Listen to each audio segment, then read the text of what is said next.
Thank you, Deputy Speaker. As a representative of one of Australia's most multicultural electorates, I rise to condemn the government's latest plans to weaken Australia's laws that prevent racist hate speech. Now, the resurrection of this harmful debate by the right wing of the government will not create one new job, and in my view is a sign of the weakness of the Prime Minister, who lacks any substantive agenda. Modern Australia has one of the most diverse populations in the world, and these laws, the protections afforded by them, are important for people living in my community to be able to go around their daily lives free from racial vilification.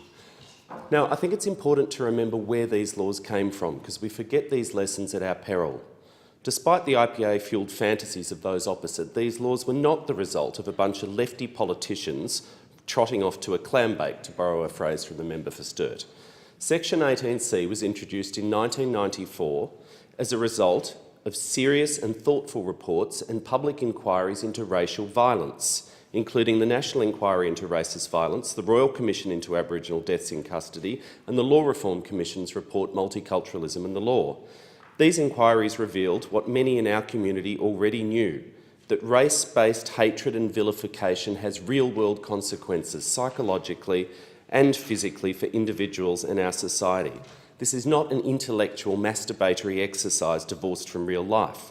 It might be a great topic for a 3,000-word undergraduate essay, but too many members in my community know firsthand the pain and harm caused by hate speech.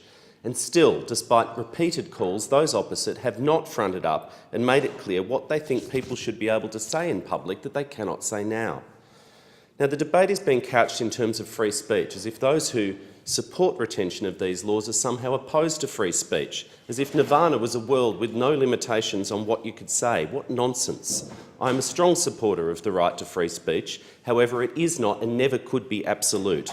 It's a value, like many democratic values, that must be counterbalanced against other values. And we have many restrictions in defamation law, in consumer protection laws, in criminal laws against incitement to violence, in counter-terrorism laws. Indeed, in many laws in states which outlaw rude words, and there's no IPA campaign about that.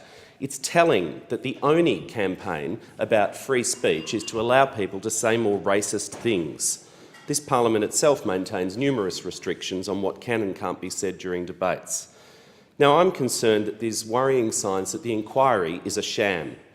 It's been called under duress, it's a government-controlled committee, there have been no ads in papers or publicity to alert people of the inquiry and the opportunity to make a submission. There's now only a couple of weeks left for people to make a submission. There are no public hearings and none are planned.